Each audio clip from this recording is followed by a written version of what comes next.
Computer. Hi, everyone. Welcome to the book launch of Edge of Grace, Fierce Awakenings to Love. And this actual launch, the pre-launch Zoom launch, took place on Saturday. And there were close to 75 people who signed up to attend. And there was a couple of good handfuls of people who were able to make it, and many who didn't make it on because the phone link wasn't working for whatever reason. And there were some interruptions with the live video. So what I'm going to do here for you is give you a recap of Edge of Grace, A Fierce Awakenings to Love, and what I can remember that I covered on that day. Of course, you're going to miss the interaction with the group. You're going to miss the birthday party song that we sang for my twins, Abby and Libby, who just on Saturday turned, 27. So everybody sang happy birthday to them. It was quite cool. And we also had Abby's not seeing eye dog, but service dog here, Woodsy. And we had much activity happening, which was kind of tricky for me to navigate. So today, what I have to navigate are some flies that are buzzing in the room, and we have construction on the street outside. So this is just how it goes. And I certainly enjoy live interaction better, and I will try to incorporate some of the chat conversation that took place. And one thing that I did do in the beginning is I did a little survey to see who has actually read this new edition. And there were quite a few who have already read it or are halfway through, and some who said that they haven't been able to put it down. So that's quite exciting. And what's really good to note is those who have read the first edition and now have read the second edition can really feel how different it is.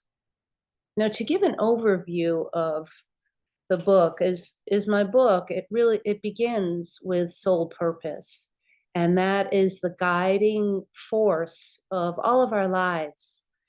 And soul is kind of, in a way, is tricky to speak about as instincts are. They're difficult to define, and they're configurations that are invisible to our physical senses.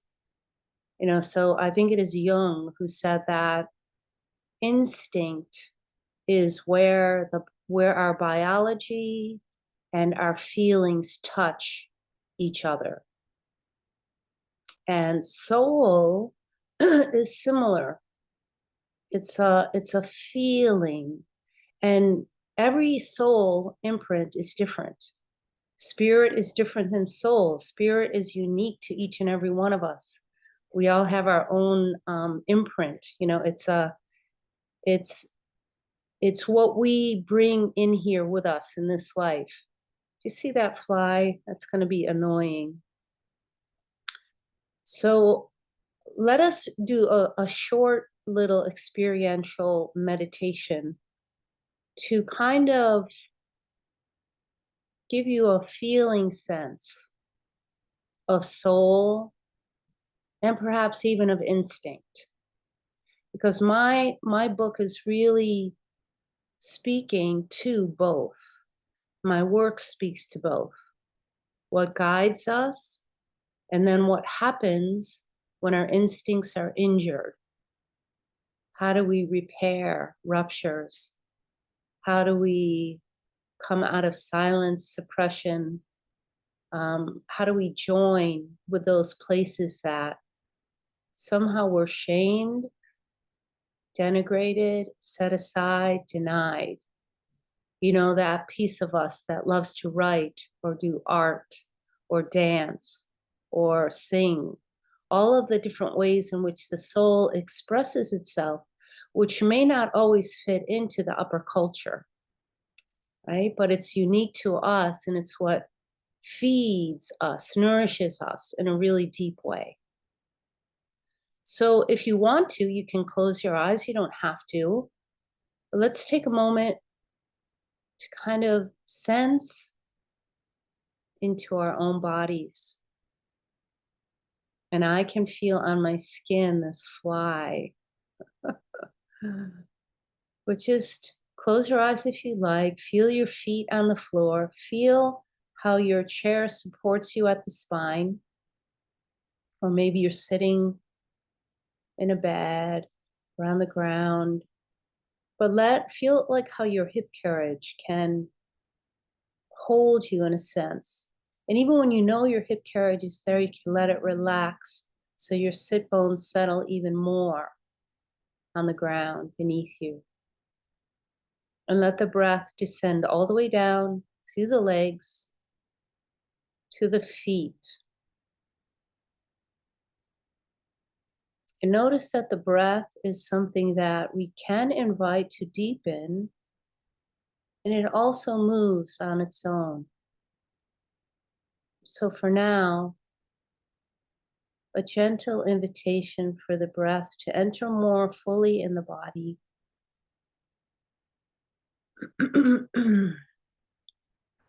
Feel yourself here with me, my appreciation for you.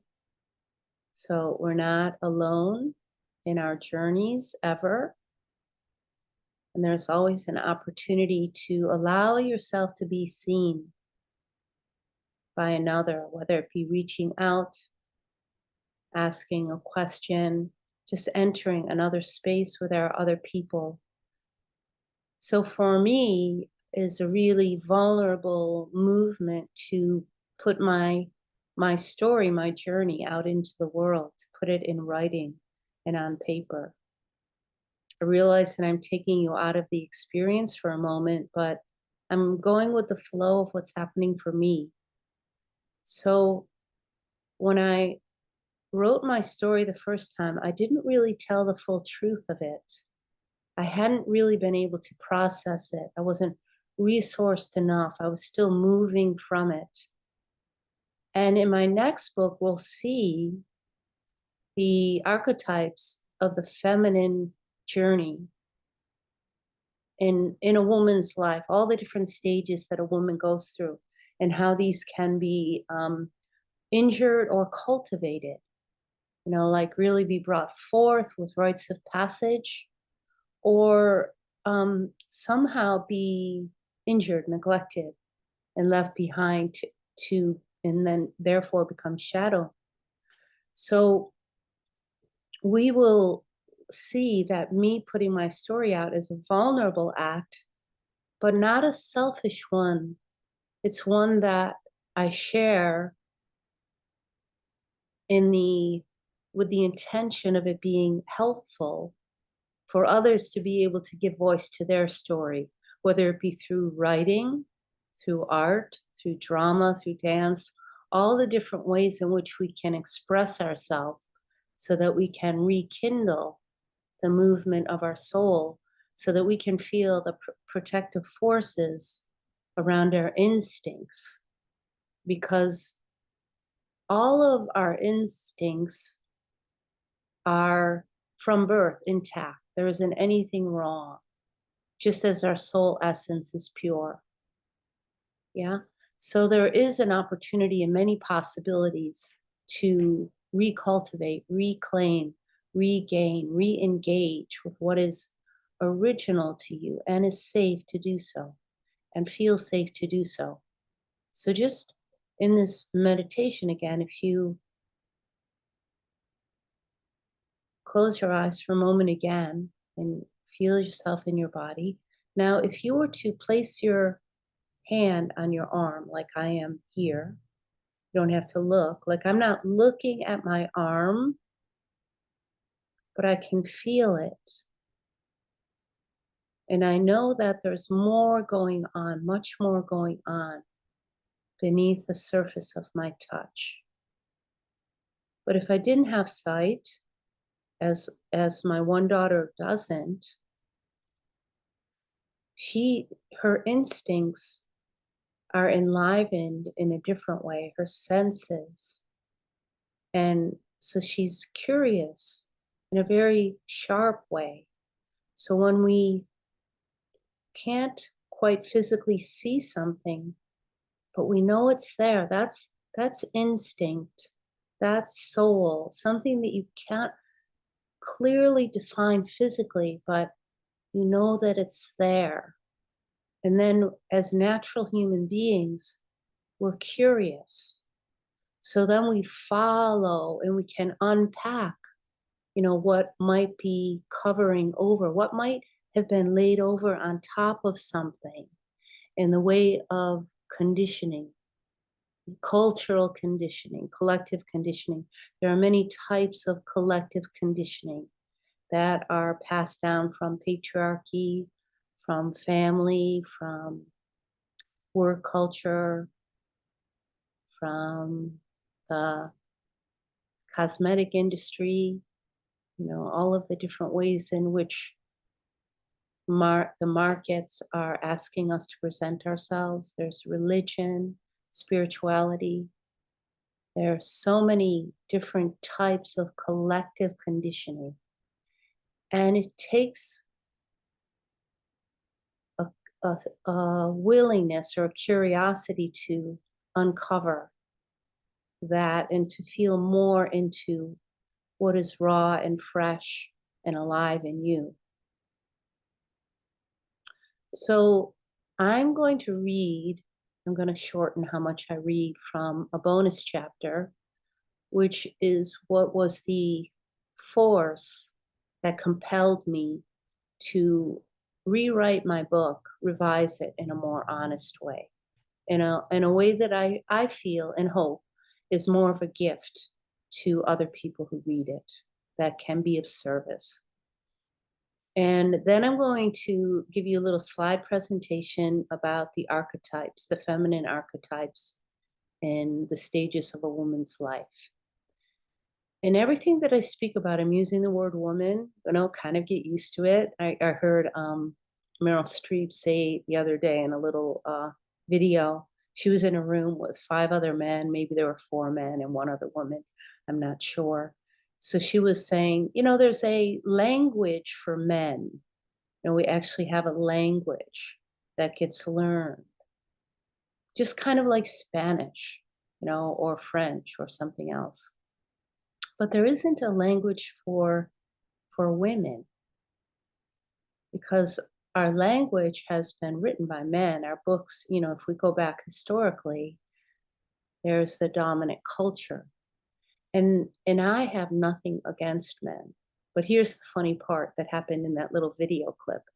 Is so Meryl Streep is speaking about this language that we're all conditioned to use, that is framing, half of the population. And so one of the men in the group, he goes, well, I think what Meryl is trying to say, which was this perfect example of mansplaining.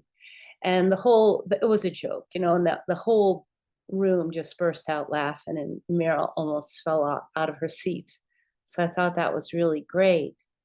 But I think that there's a part in shifting, and in part of our evolution, to really shifting how we frame our cultures, or how we even create culture, is the language that we use. And it doesn't mean that it's specific to one gender. So when we talk about the archetypes, we all can learn from the archetypes. We all can receive wisdom and benefit.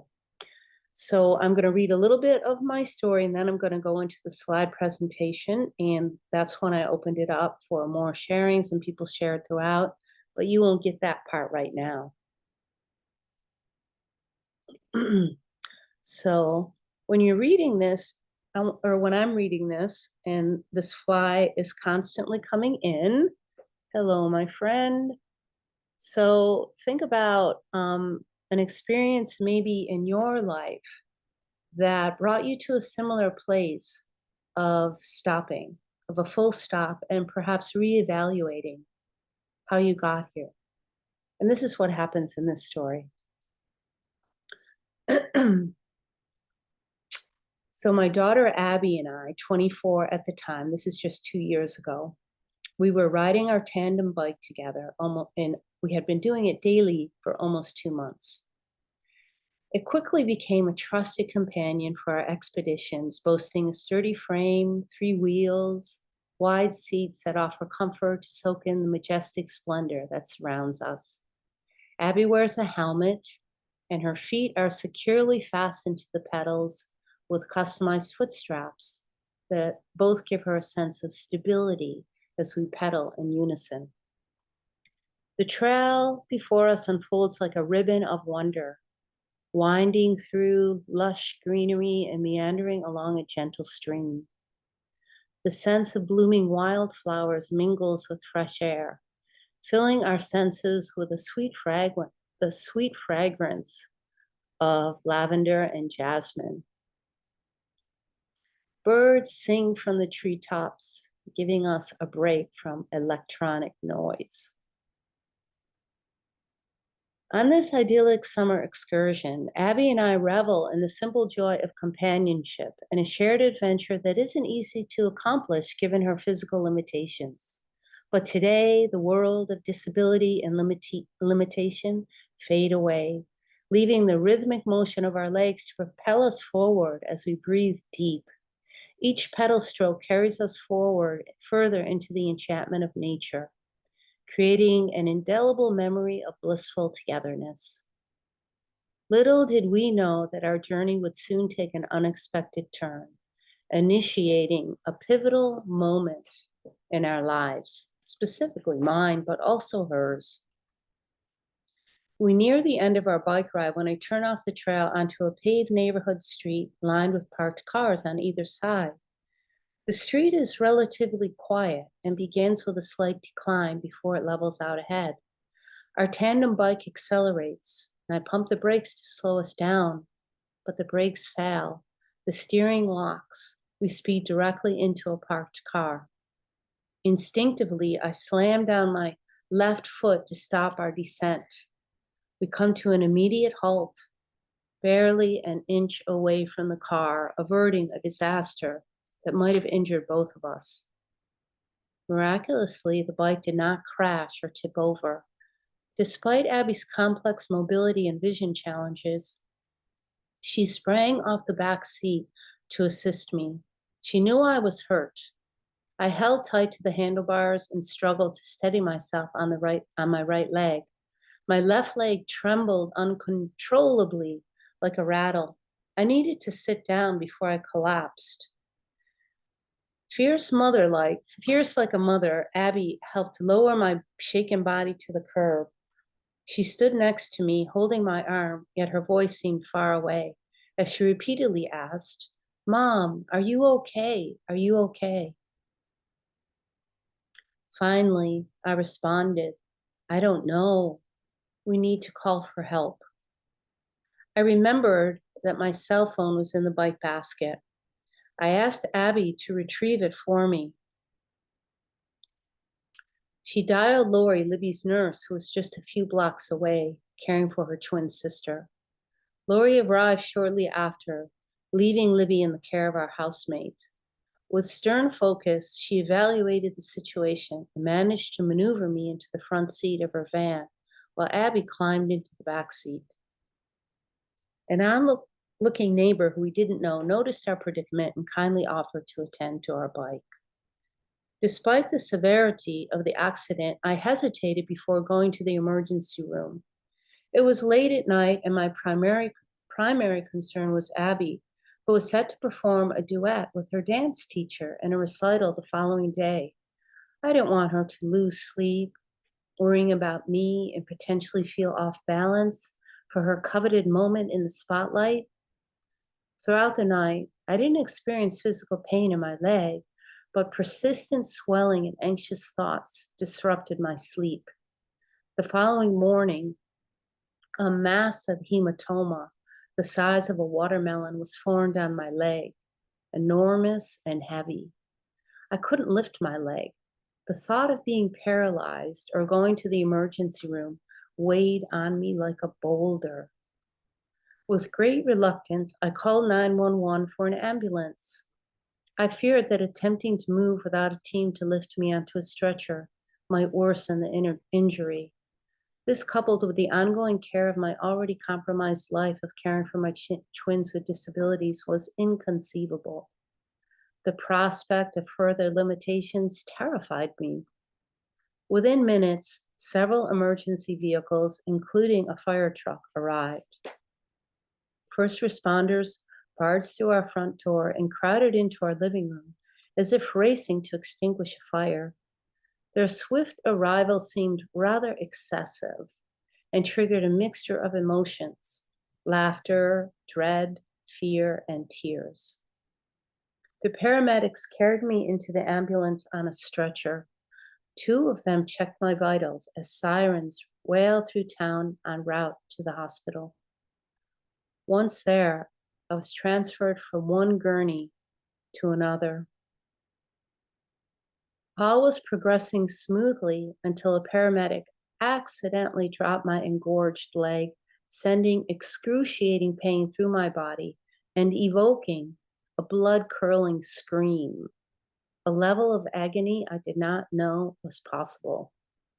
I thought I might vomit or wet myself. The pain was so intense. Let me get some water right here.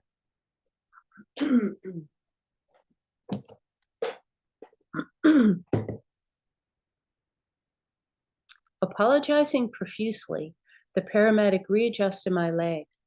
I was relieved a few minutes later when the attending doctor arrived to my side and offered me a strong dose of oxycodone.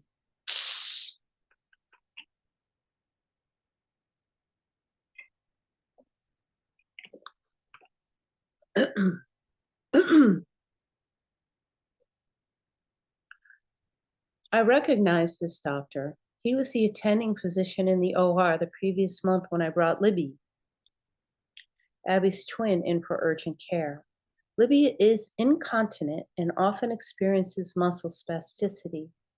I had momentarily turned away from Libby during a routine stretch and diaper change. Instantaneously, she rolled off her changing table and cut open her skin above her left eyebrow. Her forehead swelled like a golf ball and bled profusely. I carried her to sit on my lap in the front room, cleaned her wound, applied ice, and sang. The swelling went down, but I knew she required stitches. It was one of those unfortunate accidents that can stun a parent with guilt. With the help of a friend, we took her to the hospital emergency room where we met Dr. J. He was kind, informative, and forward-thinking. After a CAT scan, I was relieved to hear she did not incur a brain bleed. Dr. J recommended using ketamine as an anesthetic for stitching up the deep cut above her eyebrow. I watched as Libby lay perfectly still, her lips with a serene smile, her eyelids gently fluttering as if in a blissful dream. I wanted that same tranquil experience for myself right now to alleviate the searing pain in my leg. I remained coherent as the oxycodone took effect. The pain eased. Dr. J explained the necessity of draining the hematoma from my leg. He proceeded to extract 2 large syringes of accumulated blood to reduce the swelling. This worked well until I fainted. Later, upon awakening, I was rolling on a gurney for an X-ray. The X-ray revealed 3 fractures in my tibia. 3. It was hard to believe that all that blood and breakage had resulted from the instinctive act of putting my foot down to stop a bike. It felt surreal. I was also surprised to learn that bones bleed. The process of bone bleeding, called hematoma formation, is a crucial part of the body's natural healing process. Blood seeps into the injured area and forms a clot, which aids in the regeneration and repair of the fractured bones. Understanding this intricate process fortified my belief in the body's innate capacity to heal and fueled my commitment to explore alternative healing methods for recovery. A few hours later, as I prepared to leave the emergency room, I retrieved a prescription for pain medication and a referral to an orthopedic surgeon. With the assistance of my friend and an awkward attempt at using crutches, I was able to return home.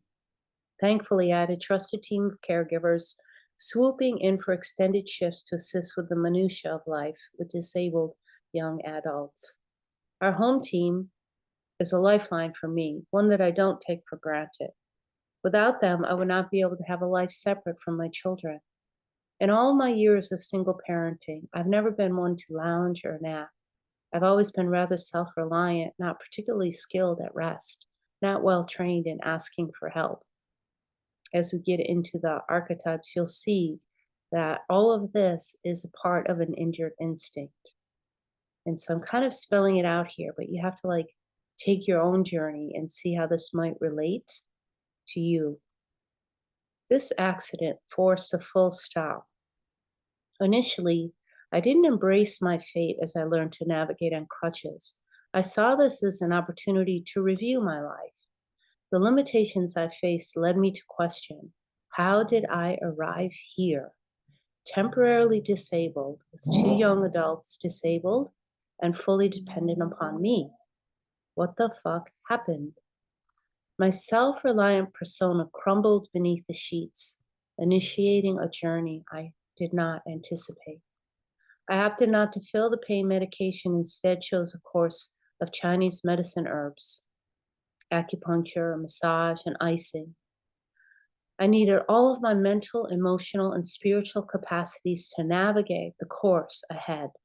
What happened 24 years ago that put me on a helicopter to Stanford Hospital without my consent, without my midwife, alone? How did I become a victim of obstetric violence that injured my children? Why do we live in a culture that does not respect our choices and honor rites of passage for a woman, like giving birth? Or where or why is that culture even missing, right? And how do we create it? I didn't write that there, but the questions continue. And the creativity is very much sparked alive now in so many of us to create culture. We need culture right now.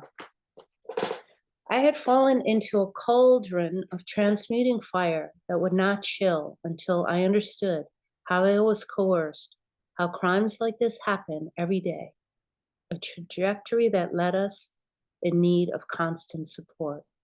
To require support is not a bad thing. And to fall into a cauldron is a wonderful thing, to fall into the darkness of the underground. And two things can happen when we fall down is like we can be transformed by the fire, or we can be demolished, you know? And so what happens in this journey is we are going to gather tools, resources, we're going to polish the gems of what we learn about in the falling. And how do we bring those forward is an integral part of ourselves, like really honed in, and then be able to hold it, carry this as medicine for all of those who come in contact with. So this is the purpose, of the journey. So having an accident is an initiation. Okay, so I would take this opportunity to look ahead at what happened, reclaim my power as a woman, and shed lies that caused me to blame, shame, doubt, avoid, and guilt myself. I could not hide the truth. I would unpack a collective story.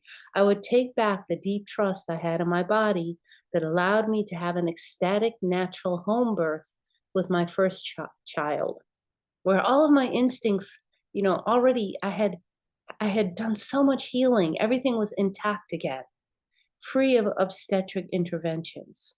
So I would use this time to create a bridge between the woman I had become for that first birth and the woman I'm becoming now, the crone.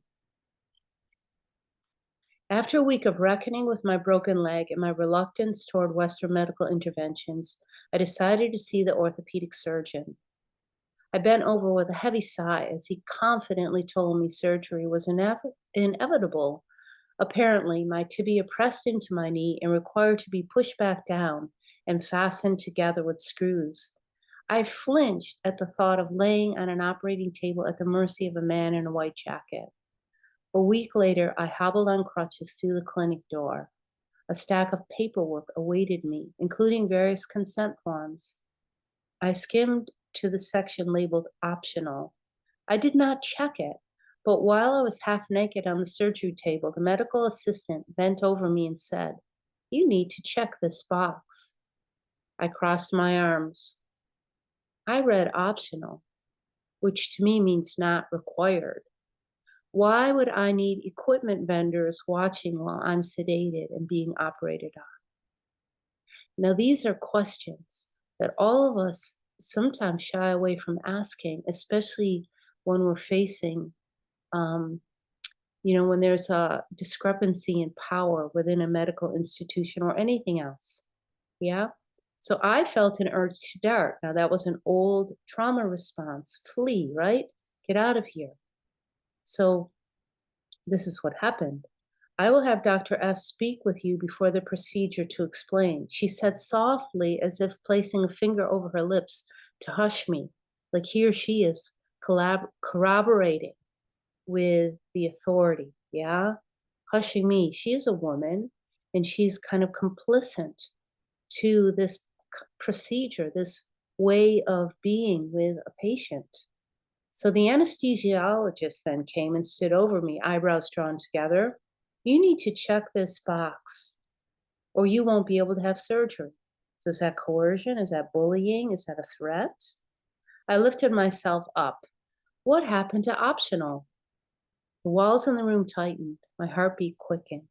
"I'm uncomfortable with strangers around my body. I need to know why you want them here when I don't."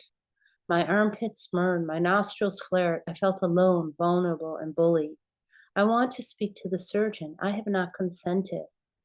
I wanted the friend who drove me to the appointment at my side. I wanted protection, but he wasn't allowed in the room due to the COVID restrictions. The anesthesiologist butted in. "They need to have a close look so that they can order the proper knee replacement parts." She spat irritably. Her words pressed down on me like a sledgehammer. Beads of sweat ran down my back. Alarmed, I leaned forward again. "You have the wrong person. I am not getting a knee replacement." I pled, hoping my words would penetrate the one-sided agenda in the room. But it was too late. Without my signature of consent, the IV had begun. The room became a blur. I fell back onto the table, slipping away, volition fading. Once I regained consciousness, I noticed I was on the same table covered with a sheet. A young, cheerful woman stood ready to discharge me. "Everything went well. You can change into your clothes. You're all set." She spoke briskly, swooping through the room. I felt angry and disoriented, unsure of what took place. Did he replace my knee? "No, Dr. S readjusted your bone and fastened it with 2 long screws at your knee. He will see you for follow-up visits." I was dismissed. But I did swallow with relief to know that I still had my knee. But I felt very chilled by the manipulative and impersonal nature of the visit. I would see Dr. S for follow-ups. His assistant gave me a referral for physical therapy, a rehab protocol to follow, and helped me into a wheelchair. She rolled me out to meet my friend, while self-doubt gnawed at me for not advocating for myself more strongly. Once again, was I a victim to a medical procedure that did not honor my rights? I was fuming in an unrecognizable way, perhaps compounded by memories of 24 years ago, when I was at the mercy of obstetric interventions and unable to protect myself or my babies. A tragedy exacerbated by a significant power disparity, which is rarely flagged, a power system persistent in pursuing its course of action, leaving little room for dissent. On the ride home, I was flooded with memories and fierce determination to use this as an opportunity to investigate systems of oppression. I would take my recovery time as a soul sabbatical, a time to unpack the tragedy at Stanford Hospital, when my twins, each weighing just 1 pound and smaller than my hand, were delivered by C-section.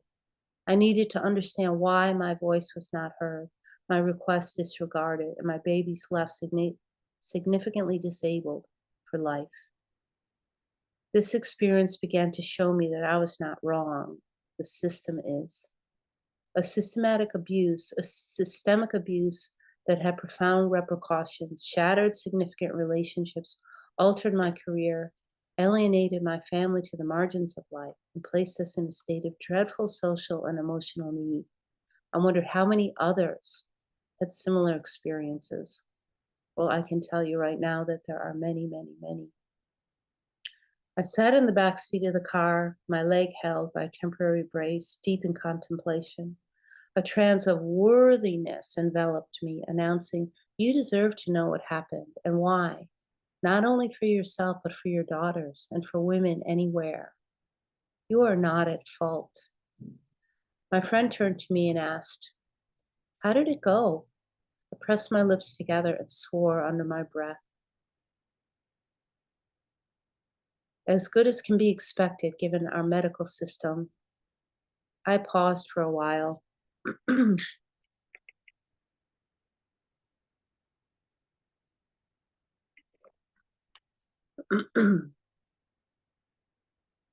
Something is stirring within me, something I don't have words for. I'm at a crossroads. Something deep is at work. I'm determined to heal and regain functionality as soon as possible. I've got work to do.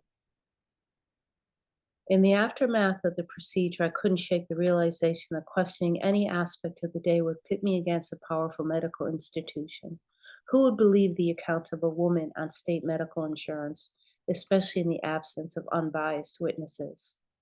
At home, I received a 2-minute video to my online medical portal. The surgeon spoke confidently and precisely, outlining the success of the procedure, including multiple incisions into my leg and the use of high-tech microscopic instruments to insert 2 long screws. He assured me everything went well and encouraged the pain medications and use of crutches for ambulation while I waited for my wheelchair to arrive. Watching the video left me feeling uneasy, queasy actually. The man on the screen could have been a robot. There wasn't an opportunity for direct interaction. I never found out who was in the room without my consent. I knew that in the months of follow-up appointments that awaited me, that I would have stitch removal, X-ray, and that I would not be sedated or manipulated. I was grouchy and groggy. Some of the words I'm not getting out because I still have some emotion on all of this. It really touches me.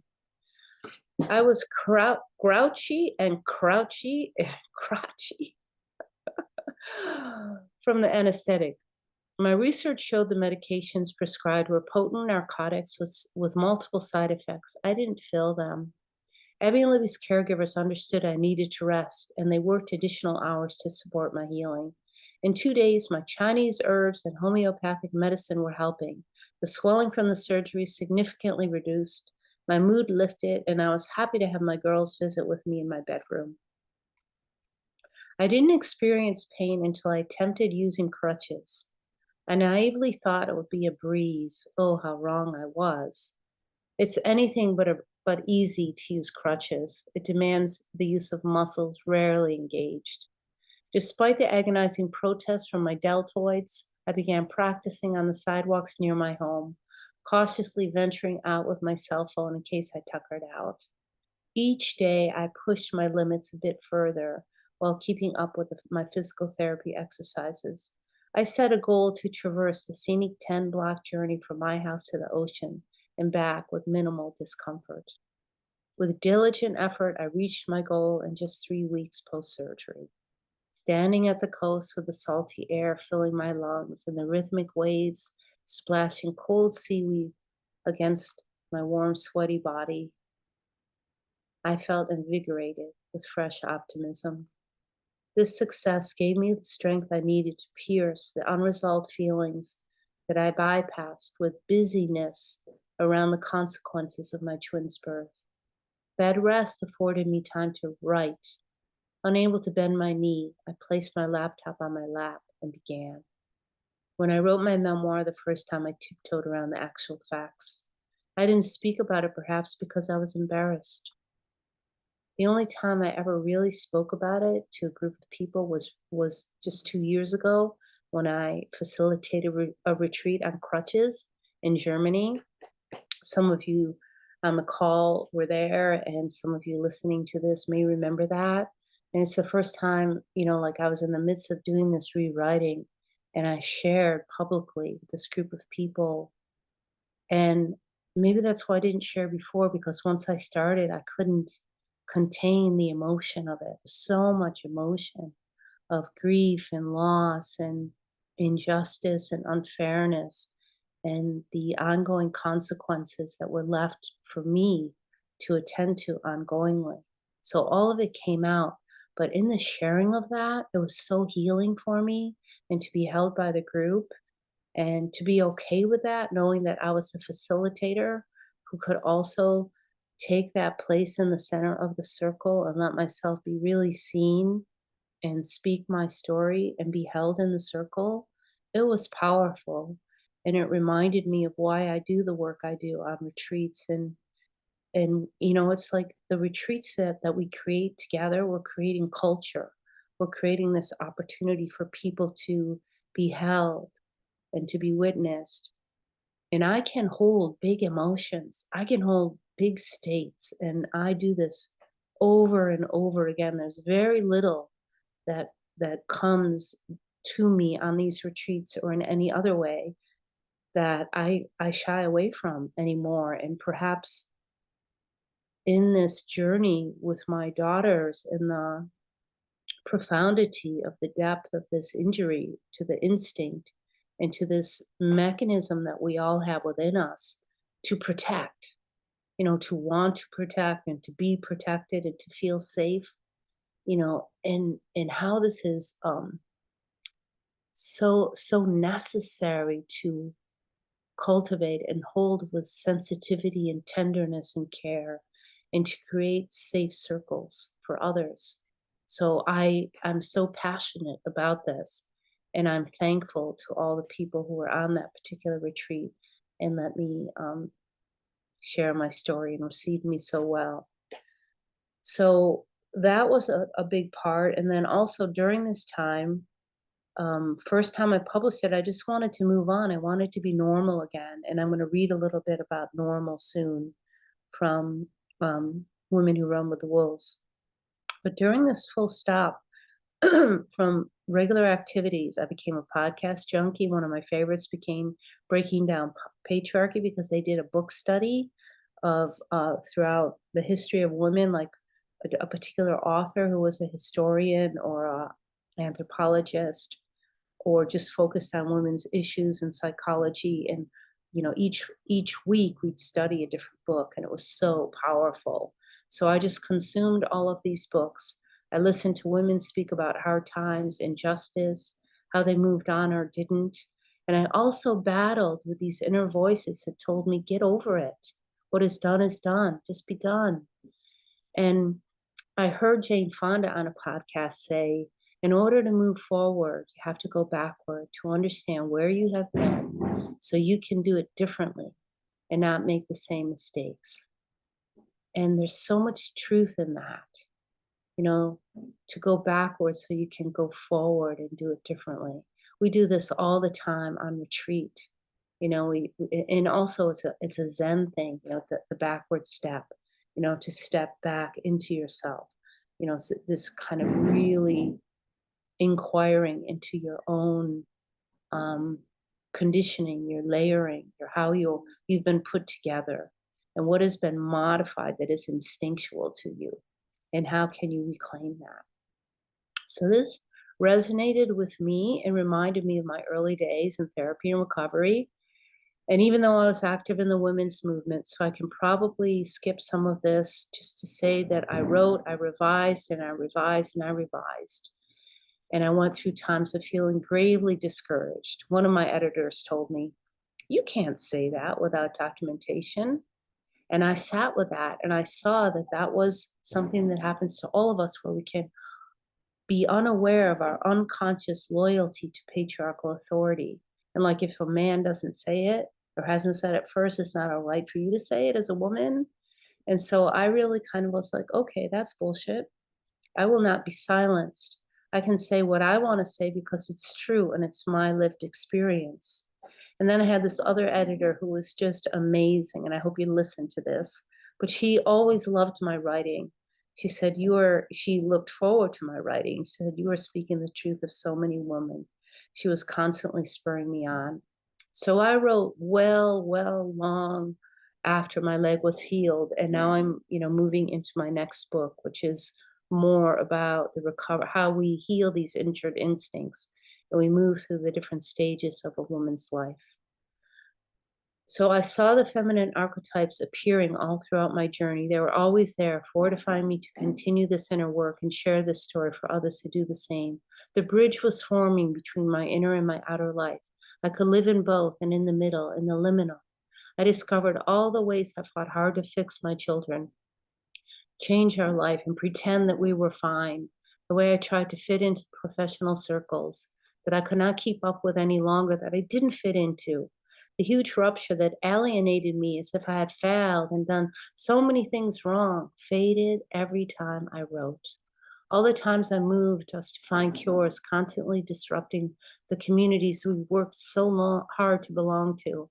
I even saw my deep dive into the world of plant medicine as partly avoidance of the family I could not manage and hadn't really fully accepted yet. Undoubtedly, my extensive work with plant medicine healed so much and reconnected me to my body, to so many beautiful, amazing people and their wounding, and to watch and witness so many beautiful people heal. And more importantly, connecting me to Mother Earth and to the indigenous mentors that I have just endless gratitude and respect for. No regrets on that at all, as it's made my life more sustainable. But throughout all of this intensive work and discovery, I found one massive ingredient missing, and that is an apology. And what does that mean? We talk about recompense and amends and all of these things in different kinds of recovery programs. But will there come a time ever when a very large institution apologizes for their errors? Admits their wrongdoings. I mean, I don't know if that will ever come, but it did come to me through a male voice, who read my book. And that was really healing for me, very, very touching. Like the first thing that this person said is, I'm really sorry that happened to you. And I felt like, wow, he got it. And that apology just like really landed in my soul. And it let something relax.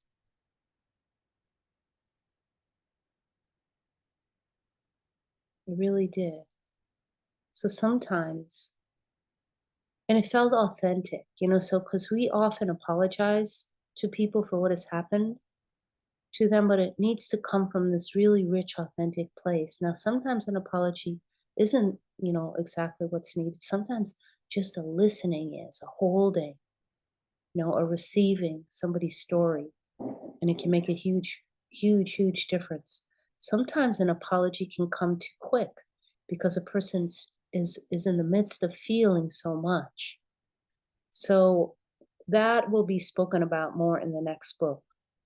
So it does not matter how much inner work we do on ourselves, if patriarchal conditioning and structures of oppression are not uprooted, there will always be perpetrators and victims. Well, we know we have this going on right now, and we have a prayer for ceasefire. So important for what's happening in the world right now. It's dreadful. And what can we do about it? Can we be sure that we're doing our part in our locality of kindness, compassion, giving protection where we can to our own children, to our families, to our extended family, to be sure that we're not creating injustice in our own vicinities, that we're being protectors for the good. That's how I feel about that. So I'm going to finish this up. I keep interrupting myself. The 2 months after the accident, I had an x-ray on my leg that surprised my surgeon. This looks really good for such a short period of time. What are you doing? Your bones look great, your bone. I didn't take the pills. I was doing what I do best, listening to my body and trusting its intelligence. This is where on the live, there were all these women in the screen who were like, just big smile here for that one. I'm doing what I do best, listening to my body and trusting its intelligence. It felt so gratifying to voice my knowing and advocate for my body. I felt solid, not able to be coerced or manipulated by a man in a white jacket ever again. Even with crutches under my armpits, I could leave. I could walk out. I choose what is right for me. A month or so later, I returned for another x-ray to have the stitches out. Abby came with me, and I said to her, "Are you sure you want to watch?" Abby, like myself, is easily triggered in medical environments. She said, "Yes, I want to watch. I want to be here for you, Mama." I said, "Okay." And 10 minutes of discomfort passed with me getting the stitches removed. And the attendant says, "We're all done." And Abby lifts up her head and boasts, "And I didn't pass out once." That's the end of this particular story. And there's so much in it. So much is in here. Like even that little meeting there of getting the stitches out where Abby didn't pass out, and all the follow-up visits, I was certain to be sure that I was listened to, and I could feel really embodied. And yeah, there's so much I could say about that, but that will come. So here I'm going to go to share screen and bring up my slides. Oh, here we go. Is this it?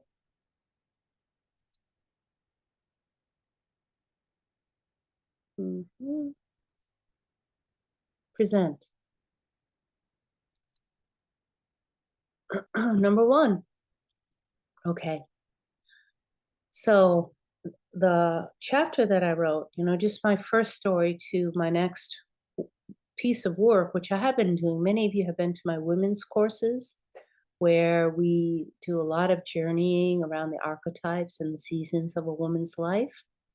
And I've also, for myself, during this recovery time, let myself be the student to be able to be in a course and not be the leader, but to really to switch the way in which I was trained to play the role as leader, and I'm pretty good at like letting the circle lead, but I wanted to do that even more so.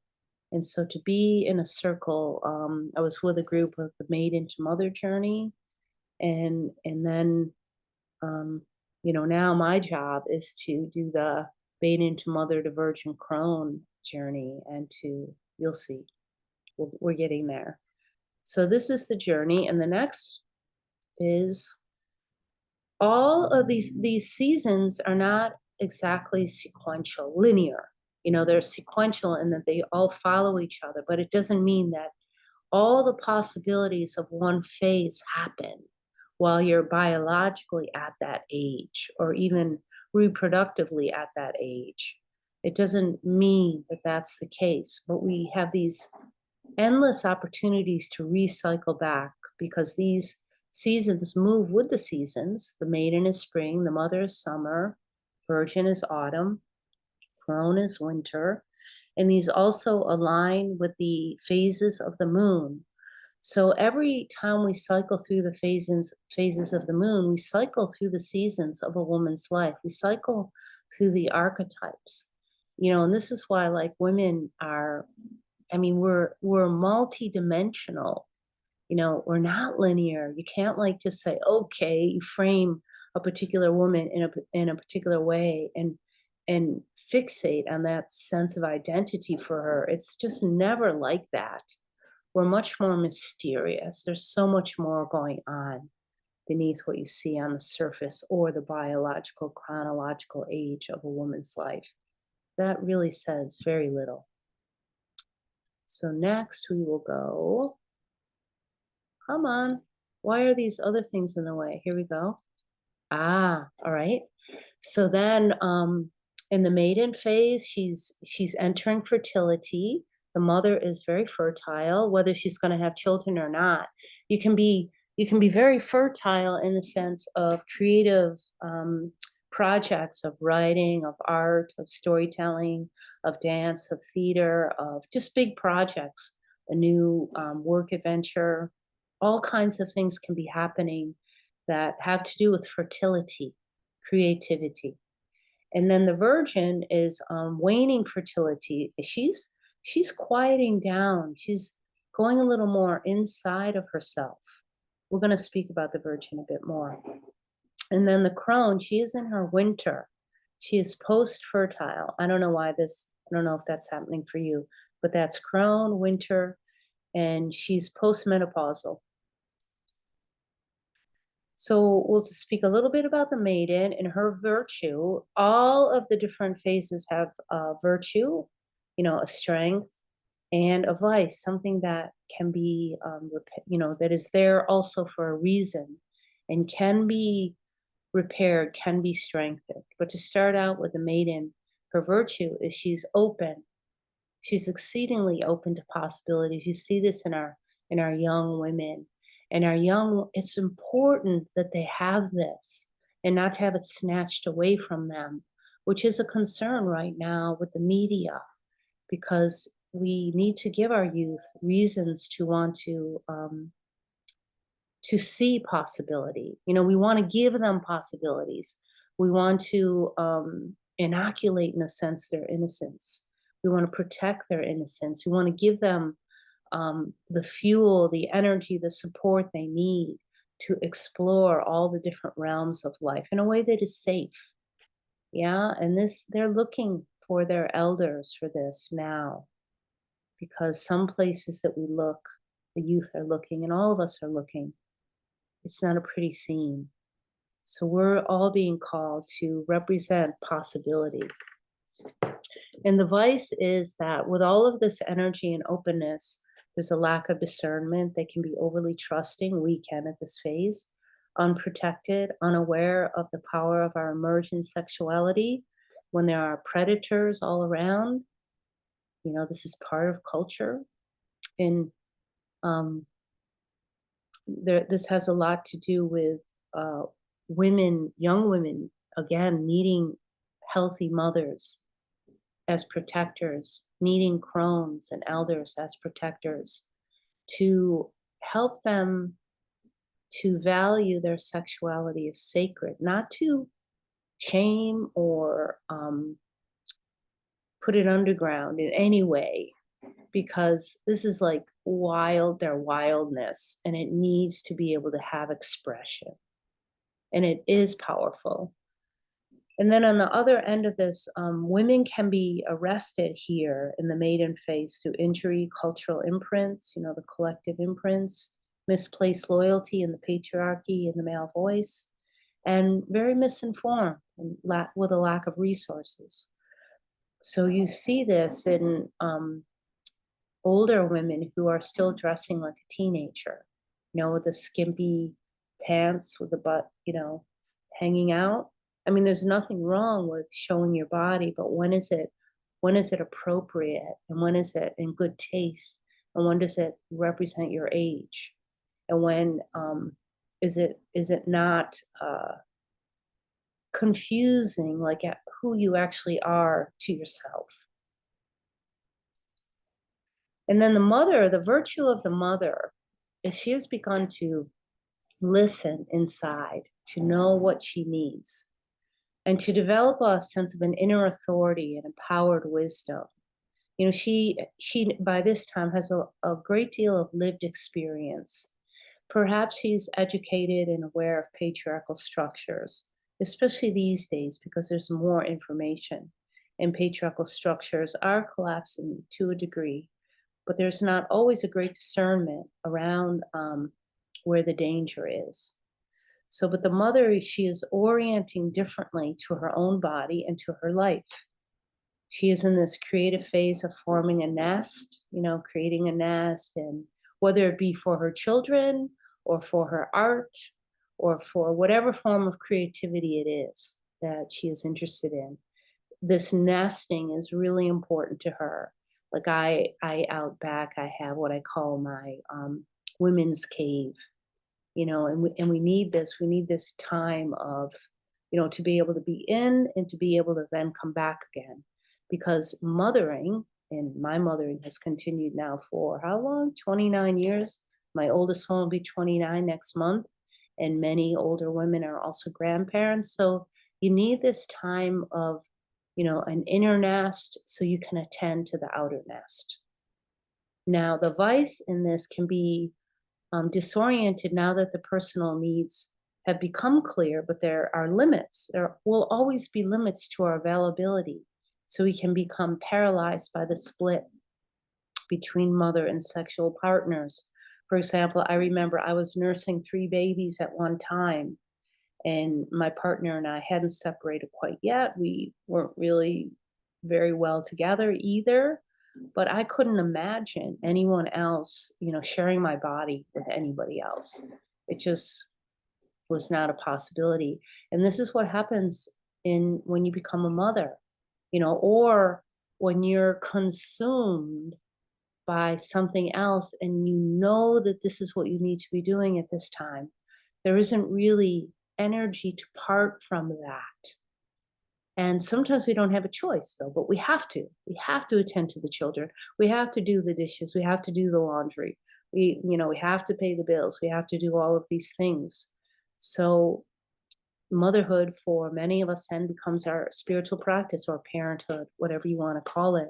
You know, carrying the water, doing the laundry, all of these things, building fires. It's a tremendous amount, and much of it is invisible in a backpack that we carry on our backs. And part of my work as an advocate for mothers and to become an advocate for myself is to make this invisible work more visible, because it is the fabric of our culture, to take note of what is, who are the people that are feeding the children, who are the people that are ensuring that the youth have what they need so that they can create the future, so we can create the future, the world we want to live in right now, but they can create the future also that they want to belong to. It's really important. And then the virgin. So the virgin is something that this word virgin, we hear it often from Christian text, but the virgin is often thought of as the woman who had this immaculate conception. She didn't even have to have sex. She's the virgin, never been touched.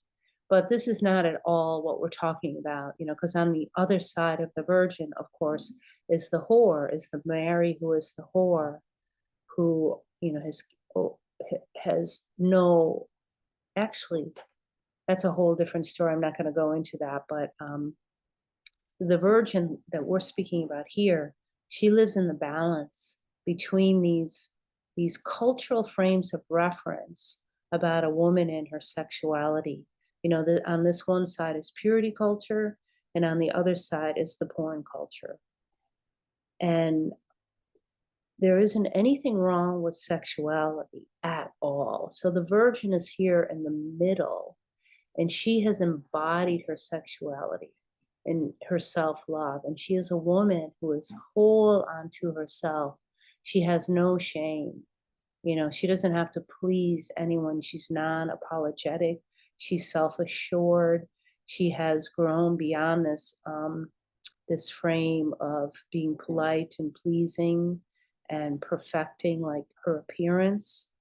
She's possessing the magic of creativity and connectivity outside of all the different cultural influences that are projected upon women. So she's like a forest, it's like really super cool. And I remember this phase coming to it myself after being a woman who, and you would read in my book, who had several experiences of sexual violation and shaming and all of these things, and growing up in a Catholic culture with a lot of confusion around sexuality. But I remember when I was working with plant medicine, and one of the first things actually with tobacco, when I did a bunch of tobacco diets to learn about the power of this plant, is one of the things that it has, this one of its virtues is to clean the sexual energies, any distortions that might still be living there, imbalances, and really cleaning, not in a sense of purity, but of aliveness to really feel your own sexuality. And I remember being able to have like this involuntary to myself orgasmic experience with my own body, and so beautiful. And I felt, wow, this, it felt really natural. It wasn't self-imposed. It was just me. And I thought, this is like embodying a very high degree of self-love and self-sexuality.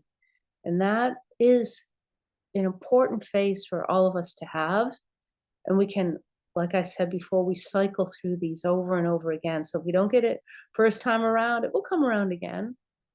Now, the vice for the virgin is that she can become hard, she can have bitterness, and she can deny her sexuality, and all for very good reason, right?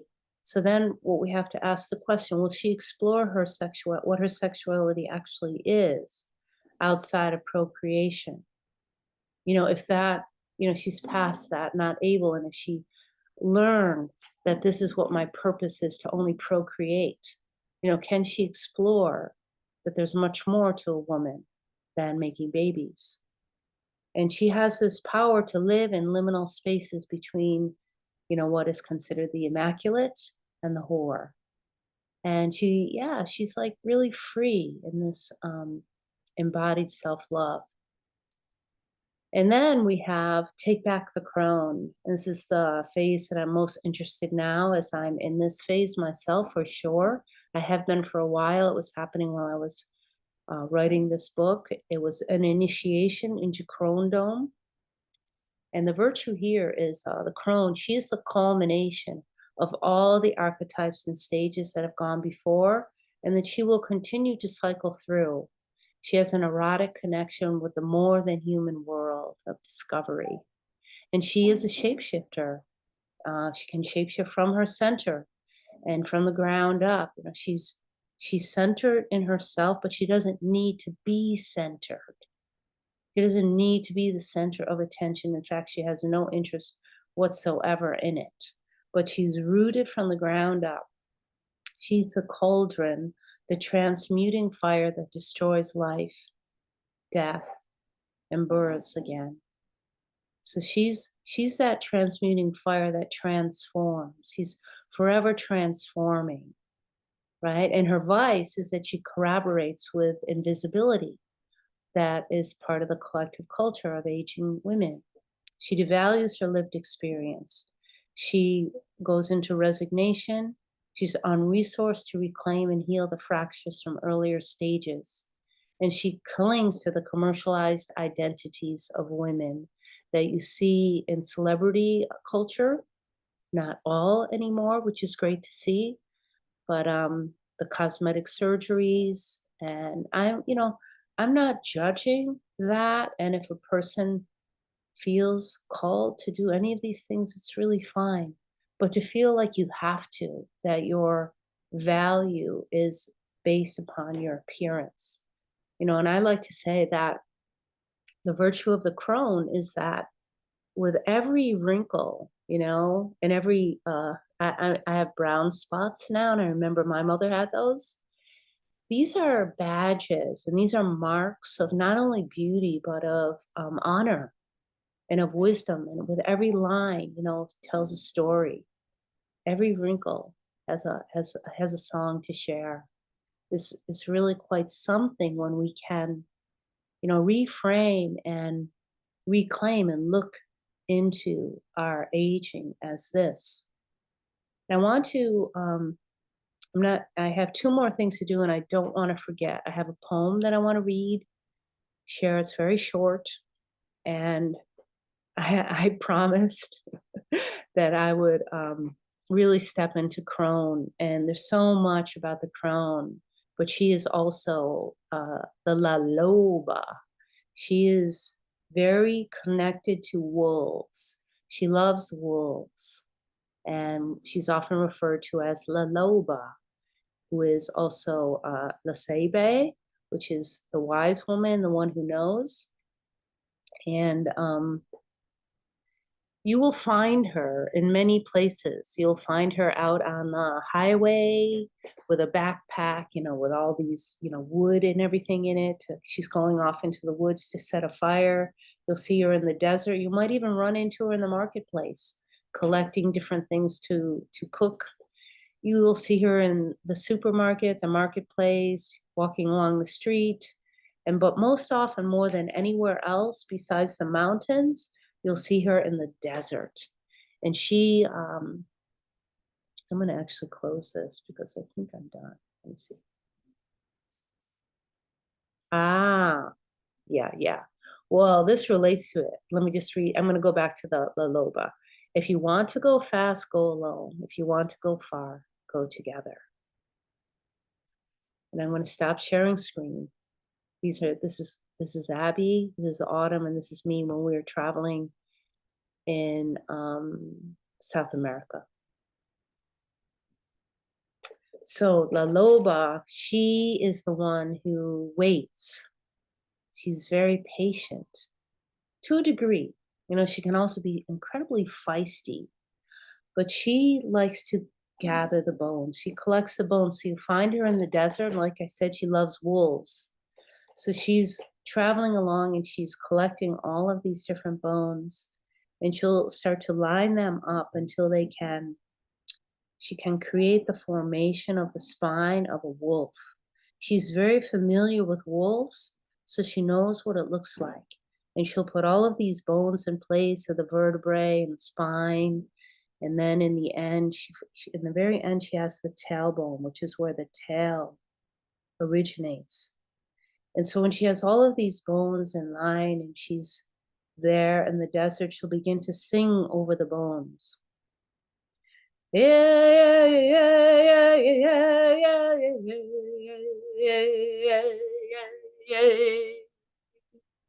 And every time she sings, the bones start to solidify not in a calcified way, but come together even more.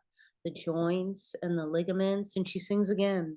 Hey, hey, hey, hey, hey, hey, hey, hey, hey, hey. And she starts to see fur growing in the organs, around the bones and starting to fill itself out.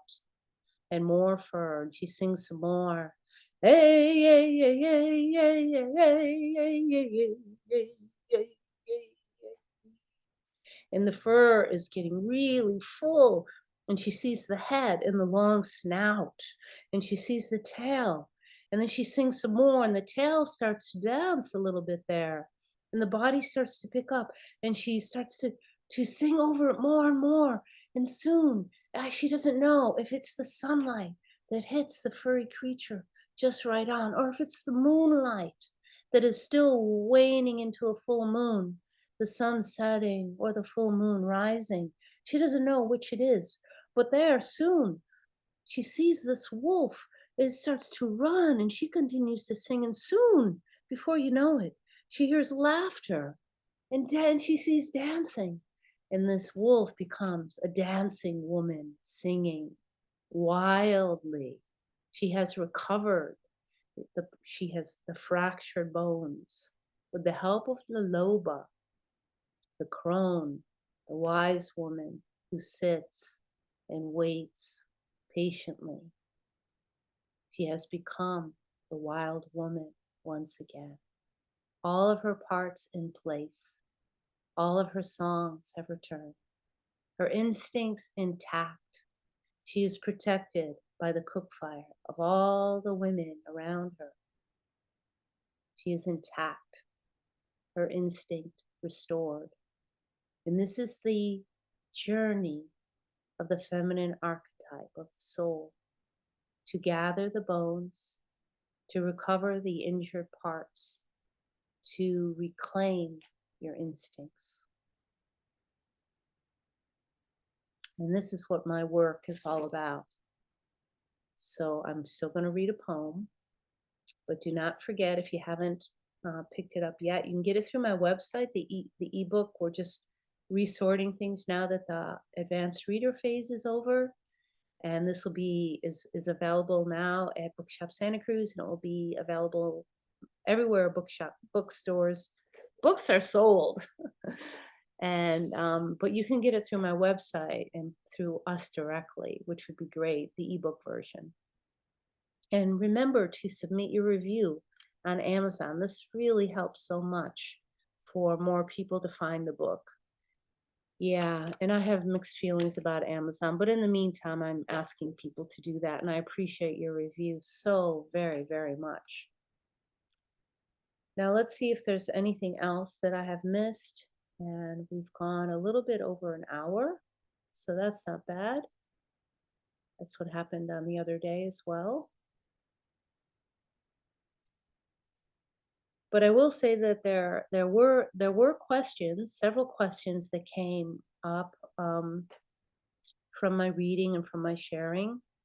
And one woman had shared that she had sexual abuse in her childhood, and still, as a woman moving into crone phase, was healing these parts. And I just emphasize that it's never too late, that is always available. Healing is always available. Mending is always available. What is required, the first step, is to be able to see something, to see that either you've been captured, coerced, bullied, taken advantage of, manipulated. First, you have to see it and be able to admit it and own that. And then the repair can begin. Because right then and there, you're freeing your soul up and you're able to listen and remember. And then you can ask for help. There's no shame. There's no shame in violation or an injury. There, we never, one thing that I got from all of this is that holding it in a particular frame and not addressing it, like not really going underneath it all the way, looking at it face on, that I was still holding myself captive to a certain degree as a victim. And I didn't want that for myself. And you don't have to have that for you at all. So then someone else asked, would I be doing a course again and on this, on the feminine archetypes? And yes, I will, because my book is going to be about that and taking back the crone. And so in order to do that, we have to revisit all of the earlier stages and do the repair work that is required. So I will offer this course, and there will be stories told, exercises, tools, resources, and a lot of holding, in the circle, all of us coming together to witness each other. That is a huge part of healing, is witnessing and circling together. It won't be necessarily therapy in the way I do with one-on-one sessions, but it will be therapeutic. And there were other comments, many comments that came up, which that part didn't get saved. I don't know why. Oh, what happened? Wait a minute. I hope you're still there. Yes. Okay. I'm looking for the poem.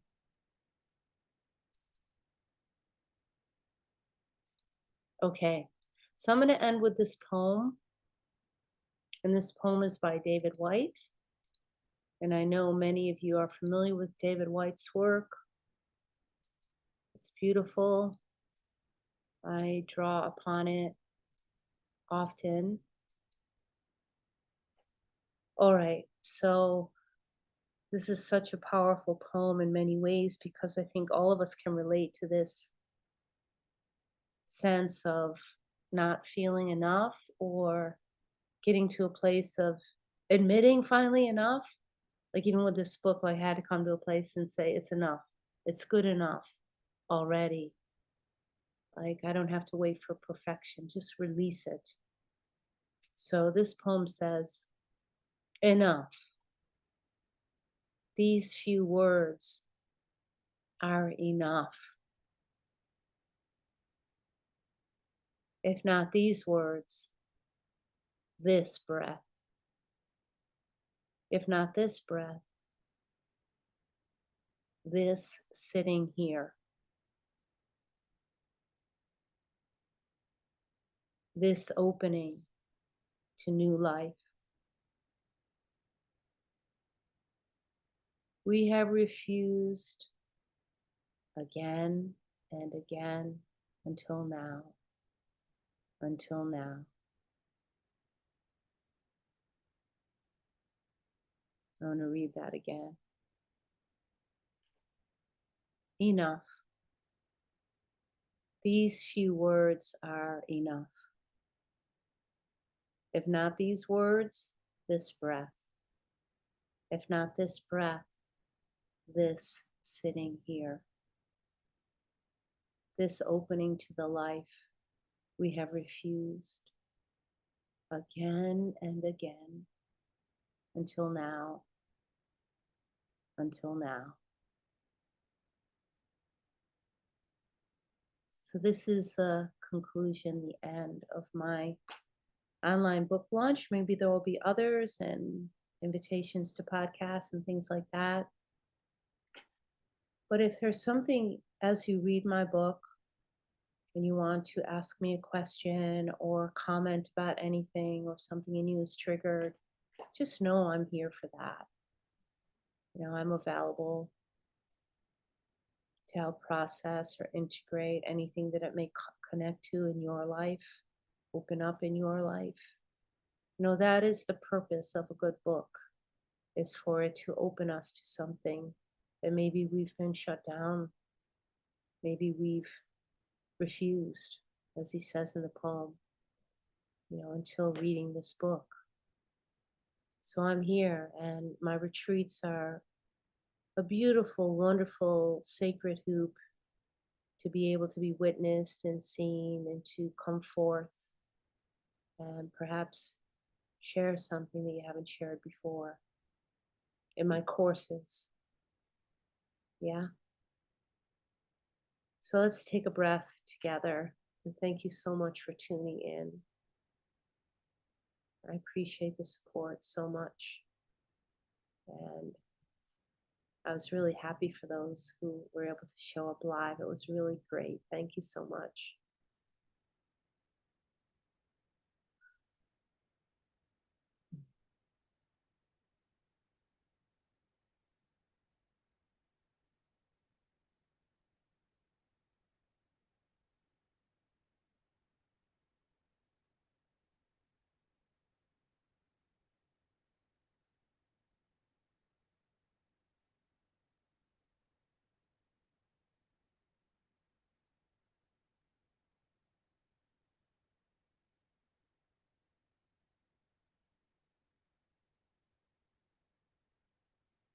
Mhm.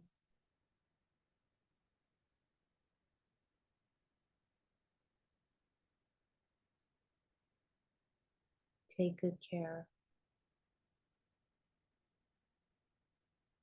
And know that at any time that you feel unsafe, that you deserve protection.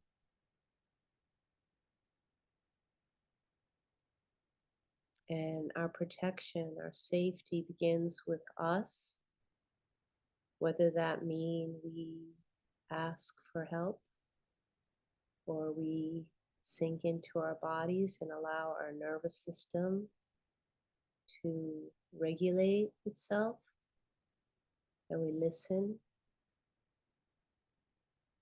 for what we're being guided toward, for the next step that we need to take to feel safe, to feel at home in our own skin, to recover our protective instincts, which we need more now than ever. To use these injuries that have been incurred along the way as teaching points, as opportunities to step in, to step up, to join, not to step down, step back, to isolate, to disconnect.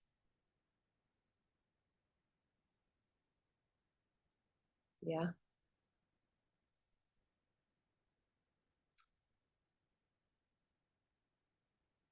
Take good care. I look forward to seeing you again soon.